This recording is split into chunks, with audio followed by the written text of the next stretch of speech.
Hi, welcome back. I was interrupted by my um hi, welcome back. I was interrupted um and I would not have wanted to give out personal information on YouTube, of course, because yeah. And so I couldn't do that. So I closed my stream. So, I in my last stream I was reading an article that helped me with getting started with a video project. It's all about critical thinking, thinking critically and analyzing um, the musicals that you love, like Mary Poppins Returns, for instance. Just an example. Anyway, I'll continue where I left off. It's almost done with the article, I believe. Let me see. Yeah, it's uh, yeah. It was only three. It was only um, four pages left, but I don't know. Maybe I'll continue reading. I'm not sure.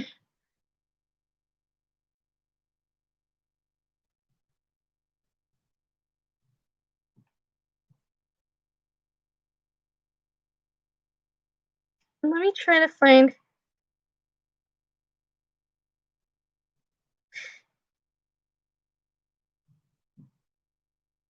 where I left off. It's anyway, the article is from the perspective of a performing arts history of a musical theater history teacher discussing how his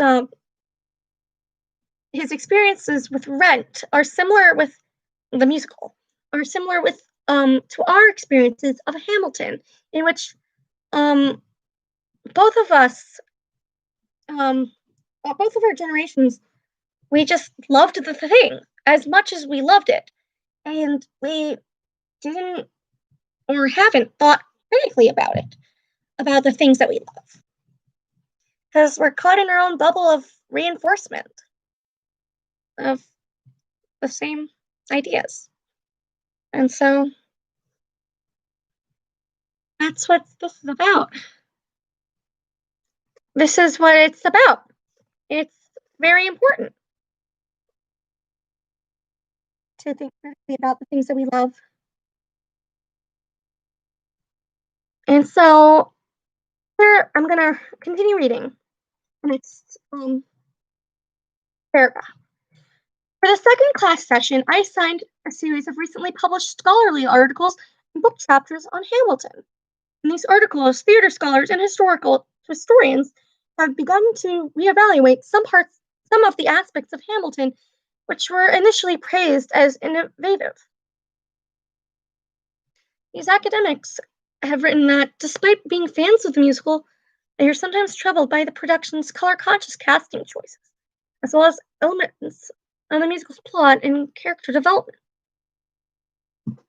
The readings forced the students to review Hamilton with a more critical eye, to interrogate their own thoughts about the musical, and most significantly, led them led to some difficult yet lively class discussions. For example, with few exceptions, actors of color have been notoriously absent from the Broadway stage throughout its history. Miranda's choice to retell the founding of our nation using a multiracial cast is significant because it offers the opportunity for a group of artists to tell the creation story of a nation they are a part of, but one in which they have been, thus far, excluded from narrating. Hamilton's radical solution might generate problems of its own. In chapter her chapter contribution to historians on Hamilton, how a blockbuster musical is restaging America's past. Scholar Patricia Herrera argues Patricia Herrera, maybe Patricia. I don't know. I'm sorry. Argues that Hamilton creates a mirage of equity and inclusivity with its reverse casting. an illusion of racial parity, clearly at odds with the musical's historical circumstances and what we read on the news today, pages 270 to 271. In addition, some scholars argue that the multiracial casting ignores the social realities of people of color in 18th century America.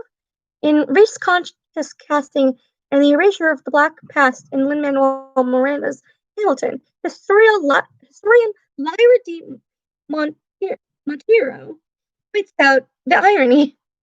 With a cast dominated by actors of color, the play is nonetheless yet another rendition of the exclusive past. But it's focused on the deeds of great white men and its silencing of the presence and contributions of people of color in the Revolutionary era, page 90. Although mentioned several times in passing, the issue of slavery is mostly elided in the musical. The subject is briefly acknowledged during one of the cabinet rap battles between Hamilton and Jefferson. Jefferson's mistress, Sally Hemings, is the only slave mentioned by name, and she does not speak. Some critics warn that the show's color-conscious casting presents a visual image of our history that is both incomplete and misleading. Miranda based his musical on Ron Chernov's Chernov's successful 2004 biography, Alexander Hamilton, and Chernow was a historical consultant during the developmental period of the show. While much of the musical is historically accurate, like any historical drama, Miranda does take some liberties. Hamilton is painted as a man of the people, but as a historian, Sean Willentz points out, is more of a man of the 1% than the 99%, quoted in Schuessler. Sorry. It is also likely that Hamilton and Burr's relationship was not quite as acrimonious as depicted in the musical. Those changes do make the main character more relatable, and the story more dramatic. However, as Stacey Wolf notes in Hamilton's Woman, the depiction of the female characters in Hamilton might give one pause when examined with a more critical eye. Wolf suggests that the three central female characters, Eliza, Angelica, and Maria Reynolds, are, alas, more than the stereotypical wife, muse, and whore. Eliza is loyal to her husband, then becomes the sympathetic, long-suffering wife when she learns of Hamilton's affair, 175. Angelica, whom Miranda calls the smartest character in the musical, is indeed sharp as a tack, but ultimately does little more than to inspire Hamilton and encourage him when needed. Al Gore, 101. Finally, according to Wolf, Maria Reynolds' side role of the musical is to seduce Hamilton, 176. Despite the fact that Eliza and Angelica are intelligent and progressive-minded, Angelica quips that she'll ask Jefferson to put woman in the sequel to the Declaration of Independence. The female characters are completely underdeveloped.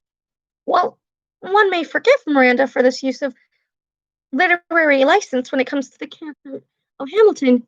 It does seem that with respect to gender, his choices take as many steps backwards as forward. With his scholarship at their fingertips, the class discussion shifted dramatically. Like my own awakening after reading the scholarship on Rent, many of my students began to question their own opinions on the musical. Was this musical as progressive and innovative as they thought? Did the musical celebrate American diversity, or did it ignore the realities of the story it was telling, or both? The resulting debate was fascinating to witness. The students agreed with some aspects of the scholar's argument and disagreed with others. They acknowledged their biases about the musical, but were able to articulate the idea that even if they agreed that some of the artistic and creative choices made by Miranda and the creative team were potentially problematic, it didn't change the fact that the music inspired them and their peers in a way that no musical had before. This mirrors the conclusions I had made about Rent. It's okay to love a musical and acknowledge its imperfections.